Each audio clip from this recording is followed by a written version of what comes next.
What's up, man? This is Tyler with Out of State Sports. We're here just give you the picks for today. So with major leagues, we take certain teams every day, no matter what. I don't care who they're playing, who the pitcher is, nothing. And the certain teams we're taking right now are doing actually pretty good, some decent. But first, we're gonna be definitely taking Twins because they're playing the White Sox. So we're fading White Sox all year. Right now they're 6-23 on the record. So if you just take them just to lose, take the other team on the money line, you should be good. Definitely if you started from the beginning too. Sometimes it's tough to like start right in the middle and like when they already lost 8 in a row and then you're like, oh, let me try to bet on it. Then they win 4. You feel kind of salty, like, damn, that shit don't work. Like, it does work. You just can't start in the middle of the wave. You got to see it right before it began the season, beginning of the week, daily, There's different ways to break it down. But definitely taking the Twins, They won a lot of games in a row. Let me see real quick.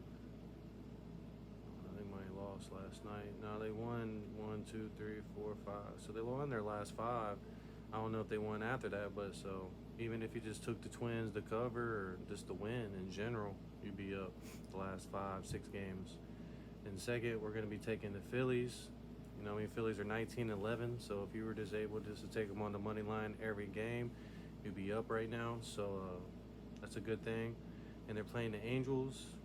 And they're playing, the Angels can be good at times. I'm not going to, they're 11-18, but even if you just faded the Angels every game since the beginning of the season, you'd be up right now 18-11. So it's all about picking the right teams and just taking them to win and not just one game, just every day. Even if they won the first 2 games of the series and they might lose the next game, you're better off just taking it than them winning and you try to take the next game and they lose that one.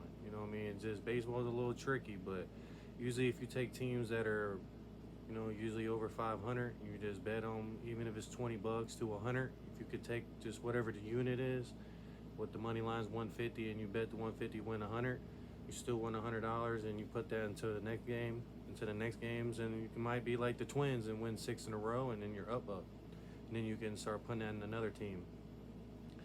So after that, we're going to be taking the Braves. Braves are 19-8. They are playing a team, Mariners, that are 16-13.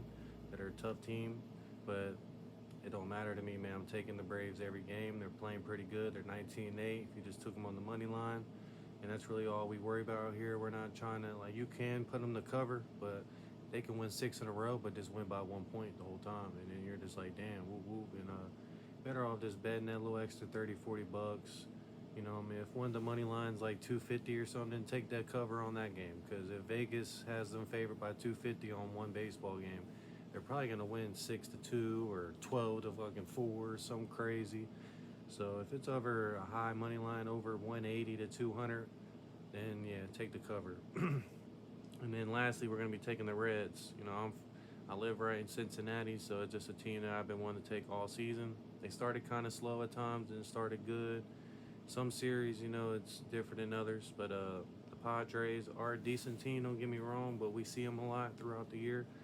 And I see the Reds winning again. And like I said, no matter what, we're taking the Reds every game, even if they lose a couple. Right now, they're 16-13.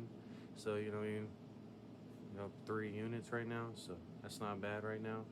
And we've been taking 5th inning money line too for all 4 of those teams to be up.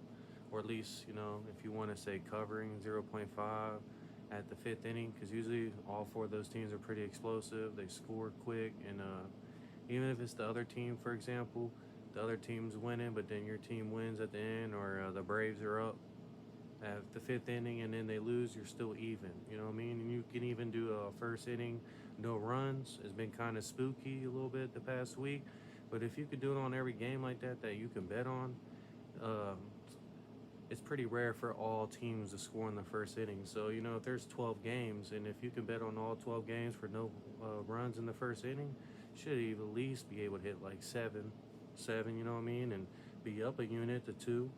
And I doubt all the games are going to, it might be 2 or 3 games at that's going to get first runs in the first inning. So seems like that's pretty solid. And you can just go for the Yankees. The Yankees are it's at a good number. I mean, if you can ever get the Yankees at a decent little even number, you should take them and maybe write it down so you can know for next time. Like, all right, next time the Yankees that are a minus 120. Last time they lost, or you can start saying, okay, I'm gonna fade them this time, or they lost last time, so I'm gonna take them this time to even out, and then take them the third time. Next time they're like that. That's a trend you can do, just a basic trend, so you're not over here for an hour wasting your time trying to figure out some stupid shit.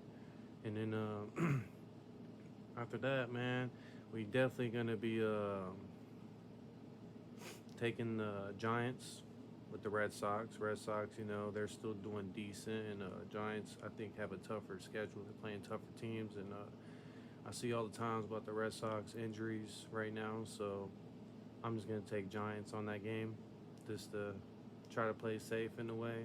Then you got Milwaukee. I'm gonna definitely take Milwaukee over the Rays after what they did in White Sox. I've been fading the White Sox all year, like I said, and they literally swept fucking Rays. So that was kind of a weird little thing last week. But so we're taking the Brewers now. That's a new thing we're gonna do. Start fading the Rays. We're not digging the Rays no more. And then you got the Nationals and Rangers. I'm taking the Rangers at 150. That's still good. You bet 150, win 100. You know what I mean? Some people might say, "Oh, I'm not trying to just win $100 off 150. I want to win $2,000 or something." Like, you might waste a whole 100 on parlays and only win $60, and you're down 40. And it's like, I should have just bet the 100 on one single bet, or even split the 100 in two $50 bets, or four $25 bets, and just try to double up, or at least be even by the end of the day.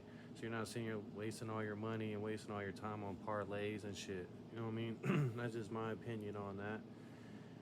And then the Cleveland and Astros, I think Vegas is kind of hyping up the Astros. They're 9-19, so I'm happy that's a team that we didn't take in the beginning of the season to like win or cover. They're usually pretty hyped up by Vegas. Houston is, so I'm taking Cleveland, even though Houston's favored by 170.